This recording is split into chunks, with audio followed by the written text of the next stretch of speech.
Paulo José, um dos maiores atores brasileiros, é um dos homenageados da 41ª edição da Mostra Internacional de Cinema de São Paulo. Muito aplaudido por amigos e admiradores, Paulo José ficou emocionado ao receber das mãos da diretora do festival o Prêmio Leon Kacoff. Tudo que eu falar aqui vai ser muito pouco, né, para falar do grande artista que é o Paulo José, né, ator de teatro, de cinema, de televisão, está no imaginário de todo mundo, né.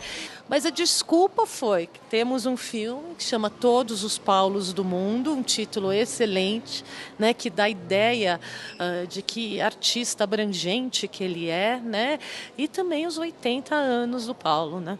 Todo mundo que é dedicado ao cinema brasileiro, em algum momento, percebe que a história do cinema brasileiro passa pelo Paulo, pelo corpo, pela voz do Paulo.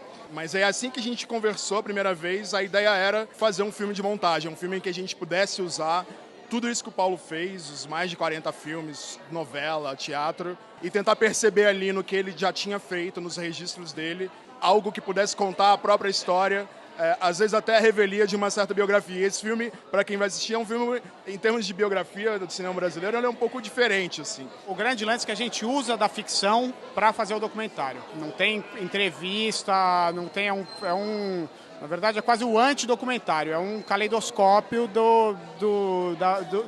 composto das cenas dos filmes que o Paulo fez.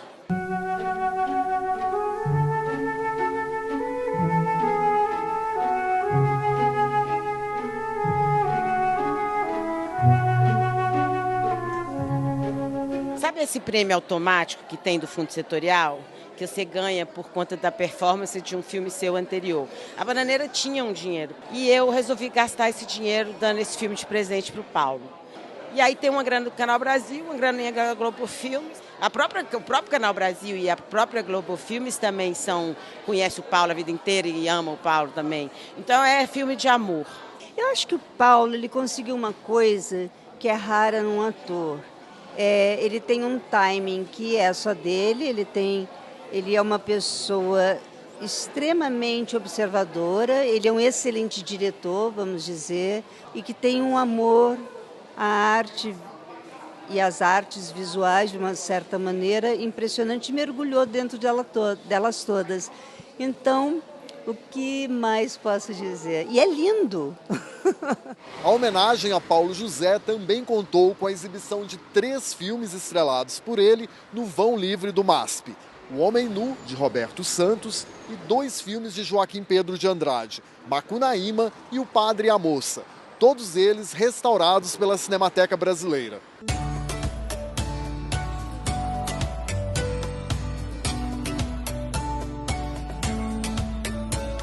É um prazer incrível, né? Maravilhoso estar aqui com o Paulo, né? Depois de 50 anos, inacreditável, né? Paulo foi convidado exatamente por ser um grande ator. Não é porque o ator que nós estávamos ensaiando, inclusive 3 meses para fazer o Padre, adoeceu no primeiro dia de gravação, de filmagem, né?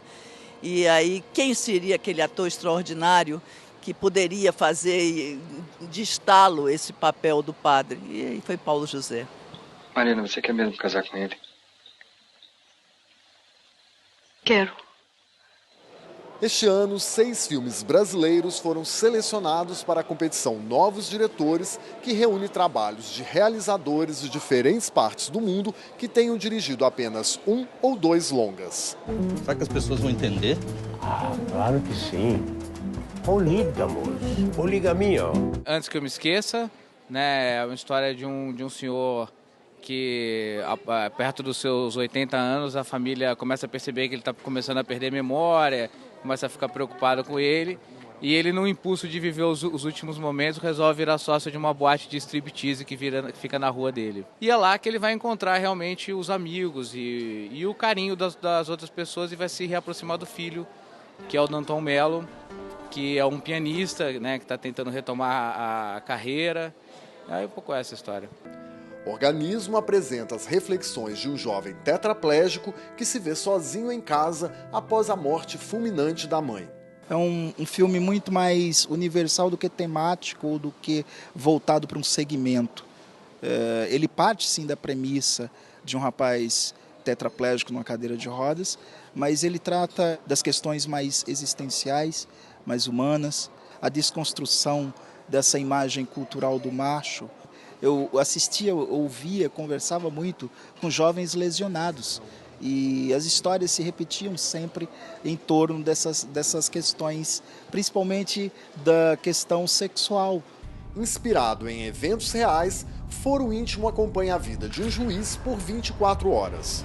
O juiz julga e, por vezes, condena, aprisiona pessoas, né? E, na verdade, ele se encontra aprisionado por circunstâncias extraordinárias. E isso eu achei muito interessante. Então, na verdade, o filme todo acontece dentro do fórum, dentro daquelas paredes. É um drama psicológico com suspense que, na verdade, trata muito da pessoa, da figura do juiz e como que ele lida com essa realidade. 2 coproduções do Canal Brasil, um documentário e uma ficção, participam da competição Novos Diretores. Eu não sei onde está o meu marido. Você está diante da polícia, você vai falar a verdade. A verdade, a polícia não se engana. Murilo Benício estreia na direção de um longa e escolheu um texto de Nelson Rodrigues. Por que O Beijo no Asfalto? O filme é dedicado ao meu pai, que antes de eu começar a fazer teatro, meu pai era um cara muito moderno para a época dele e ele venerava Nelson Rodrigues. Eu queria fazer um filme que ele, ao mesmo tempo, desse ao espectador a sensação de que ele fazia parte dos bastidores, do processo, sem parar a história. O jornal diz, não foi o primeiro beijo, nem foi a primeira vez. A Fernanda encomendou esse texto, então ela conta um pouco pra gente durante o filme dessa repercussão. E hoje, exatamente nos dias de hoje, depois de toda essa história que a gente acabou de viver relacionada à censura, ver o filme de novo, é muito impressionante como que a história realmente vem em ciclos, né? O filme chega, eu acho que numa época que uma reflexão como essa é muito importante. Um gesto como beijar, um homem beijar um outro homem, e este homem ser agredido, mesmo até nesse caso, no caso da obra, não se saber se o homem é gay ou não, revela muito do nosso lado de fiscal da vida alheia. Né? E Nelson Rodrigues aí mais uma vez mostrando as nossas entranhas. Meu Tio e o Joelho de Porco resgata a história de uma importante banda de rock dos anos 70. Esse é um documentário que há muitos anos reside na minha cabeça. É um pouco da minha vida e muito da vida do meu tio. Alguns consideram como sendo a primeira banda punk do Brasil, que é o Joelho de Porco. Mas, na verdade, é a primeira banda de rock escracho que a gente teve no Brasil.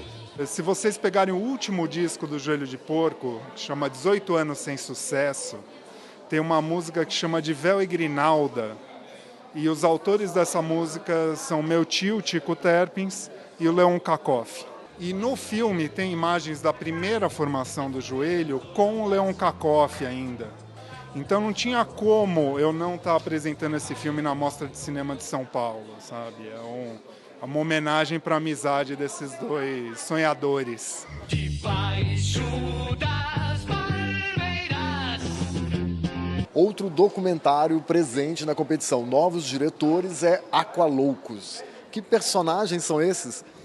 Os Aqualoucos, eles foram um grupo de palhaços assim aquáticos que faziam shows em piscina, shows circenses em piscina, pulando de trampolim, pulando de helicóptero.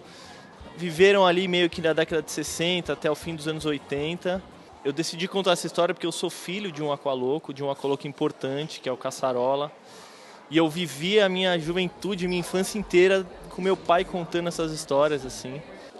Para nós ficava sempre na lembrança, né? Porque isso foi uma fase incomparável. Anualmente a gente fazia para as televisões, que era no carnaval. E nós ficamos bem famosos na época, né? Ainda hoje, quem pratica saltos ornamentais faz essa brincadeira no fim do ano, tal, mas nada assim como a gente. A gente levou um negócio meio profissional, entendeu? Mas era brincadeira mesmo.